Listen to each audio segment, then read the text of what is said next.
का नाम है राष्ट्रीय आंदोलन का दूसरा चरण। राष्ट्रीय आंदोलन का दूसरा चरण। तो क्या है राष्ट्रीय आंदोलन का दूसरा चरण? सबसे पहले इसका पीरियड जानिए, कब से कब?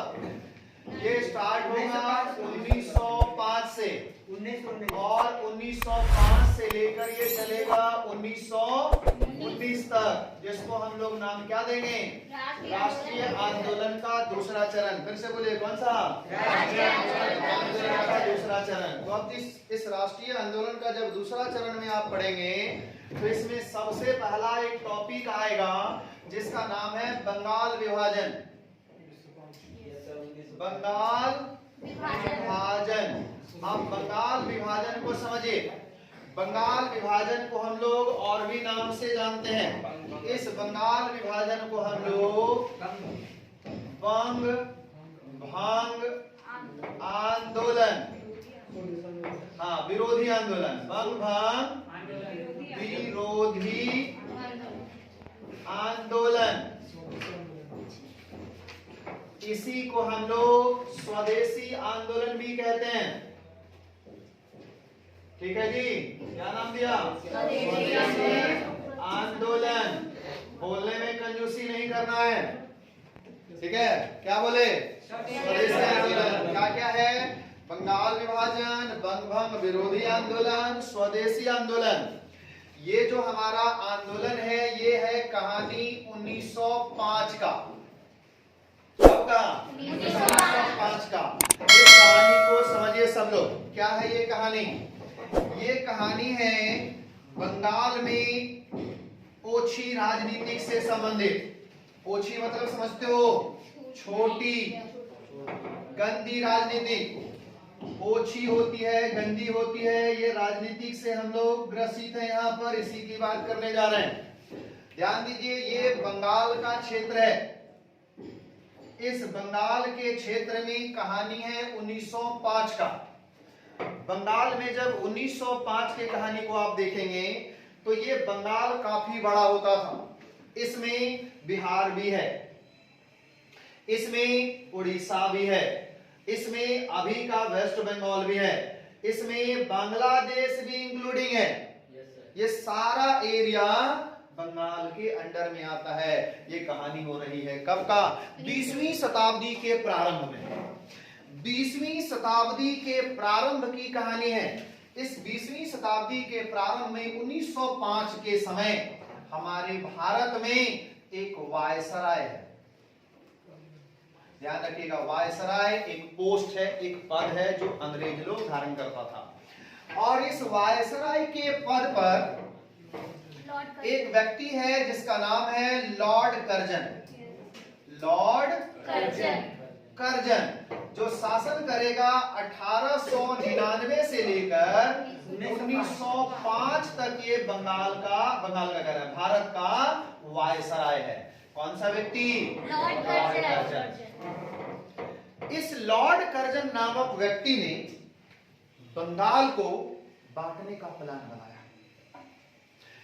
इस व्यक्ति ने बंगाल को, जो पूरा बिहार इंक्लूडिंग बिहार, उड़ीसा, बांग्लादेश, ये सब है, सब असम सब इलाका आता है इस समय, इस एरिया को बांटने का निर्णय लिया। और कहा जाता है कि इसने 19 जुलाई को 1905 ईस्वी में बंगाल विभाजन की घोषणा कर दिया। गौर करना, बहुत इंपॉर्टेंट डेट है ये, क्वेश्चन पूछेगा। बंगाल विभाजन की घोषणा कब हुआ था?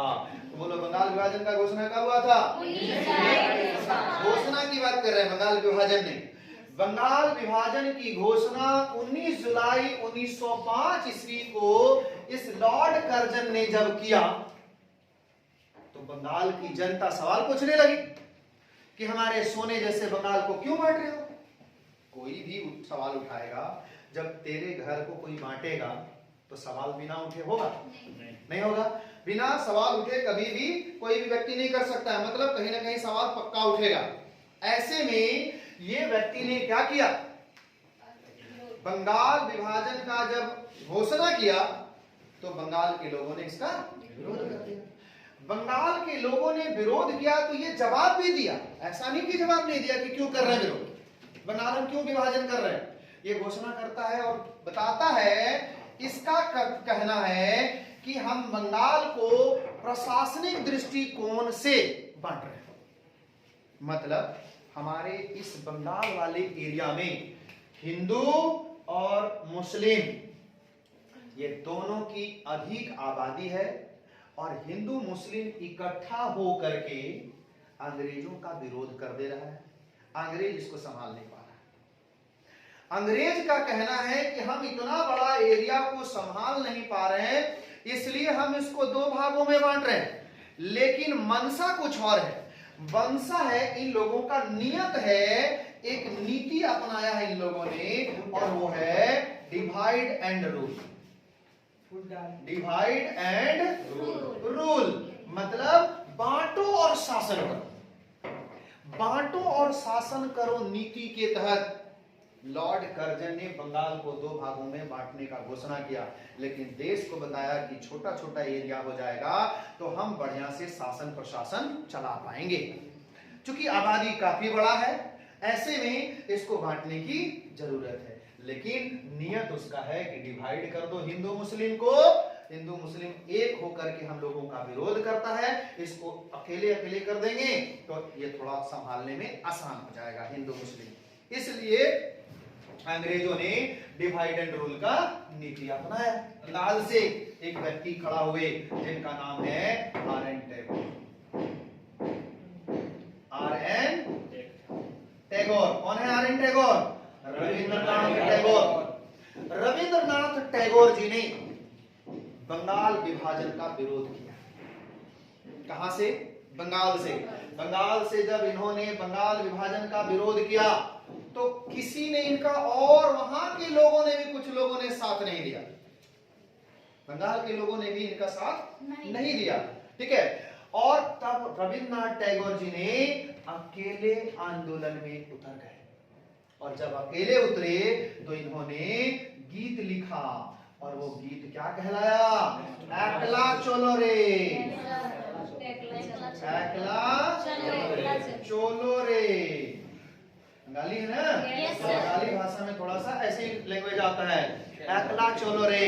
ये गाना बहुत पॉपुलर है, जो दिन तोर डाक सुने के उना से तो वे एकला चलो रे, ठीक है। गाना सुनना कभी बहुत मजा आ जाएगा। ये गाना को रविंद्रनाथ टैगोर जी ने इसलिए लिखा और गाया, अपने आप को मोटिवेट किए। जैसे बोलते हैं ना ऑल इज वेल बेवकूफ बनाते हैं अपने आप को। ऑल इज वेल क्या होता है? अपने आप को बेवकूफ बनाते हैं, अपने मन को बेवकूफ बनाते, सब ठीक है ऐसा मत लेना। क्या ये ऑल इज वेल वाला बात आया, और इसी बात को लेकर के रविंद्रनाथ टैगोर जी अकेले चल पड़े बंगाल विभाजन में। इसी समय इन्होंने एक और गीत लिखा, और वो है अमार सोनार बांग्ला। और ये अमार सोनार बांग्ला जो गीत लिखा गया रविंद्रनाथ टैगोर जी के द्वारा, जो आज बांग्लादेश का राष्ट्रीय गान है, बांग्लादेश का राष्ट्रीय गान है। ये दोनों गाना लिख करके पॉपुलर हुए। कौन से व्यक्ति? आगे ध्यान दो, बंगाल विभाजन में कोई विरोध नहीं किया, इनका साथ नहीं दिया। और एक व्यक्ति यूपी से, ध्यान देना जी, यूपी से एक व्यक्ति आए, यूपी से जिनका नाम है लाला लाजपत राय। लाला लाजपत राय, और इन्होंने भी बंगाल विभाजन का विरोध किया। उसके बाद पंजाब से भी एक व्यक्ति जिनका नाम है अजीत सिंह, और इन्होंने भी बंगाल विभाजन का विरोध किया। और कहा जाता है कि बंगाल विभाजन का जो विरोध हो रहा था, इसी के नाम पर इसको नाम दिया गया बंग भंग विरोधी आंदोलन।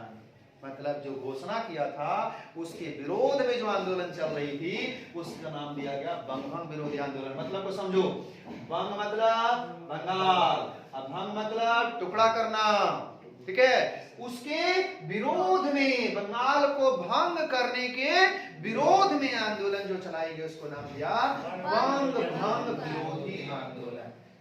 ठीक है। और ये सब लोगों ने आंदोलन चलाया, लेकिन इस लॉर्ड कर्जन ने इसके बावजूद भी बंगाल को दो भागों में बांट दिया। और तब कहा जाता है 16 अक्टूबर 1905 ईस्वी को, 16 अक्टूबर 1905 ईस्वी को लॉर्ड कर्जन ने बंगाल को दो भागों में बांट दिया। ठीक है,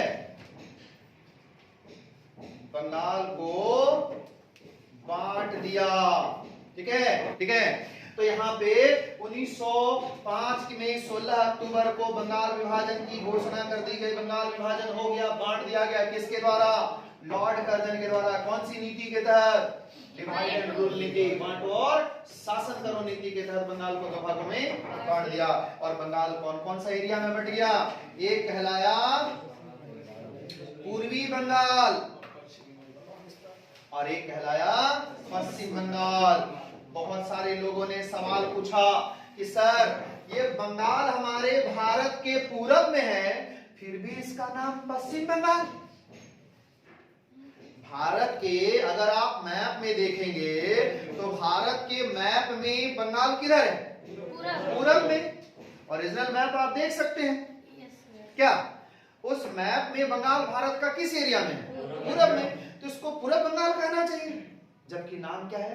पश्चिम बंगाल। तो यहाँ इसका मतलब निकलेगा, समझो यहाँ पर जब बंगाल बटा तो ये जो बांग्लादेश है अभी के समय में, इस बांग्लादेश वाले एरिया को बनाया पूर्वी बंगाल। किसको बनाया? बांग्लादेश वाले एरिया को क्या बना दिया? पूर्वी बंगाल। जबकि ये वाला एरिया आ गया पश्चिम में। इस बंगाल के अकॉर्डिंग जब देखोगे तो ये एरिया आया पश्चिम में, इसलिए इसका नाम रखा गया पश्चिम बंगाल, वेस्ट बंगाल। आई बात समझ में? तो ये क्यों ऐसा हो रहा है पूर्वी बंगाल और पश्चिम बंगाल? क्योंकि बंगाल के अकॉर्डिंग जब देखोगे तो हमारा जो बंगाल है इंडिया में, ये पश्चिम में आता है, इसलिए इसको नाम बोलते हैं पश्चिम। आप इसको भारत से देख लेते हैं इसलिए पूरब में आ जाता है, तो हम लोग बोलते हैं पूर्वी बंगाल। ठीक है, ऐसे। तो यहाँ पे पूर्वी बंगाल और पश्चिम बंगाल दो भागों में बट गया। पूर्वी बंगाल की कैपिटल बनाई गई ढाका को। किसको बनाया गया? ढाका। जबकि पश्चिम बंगाल की कैपिटल बनाई गई कोलकाता।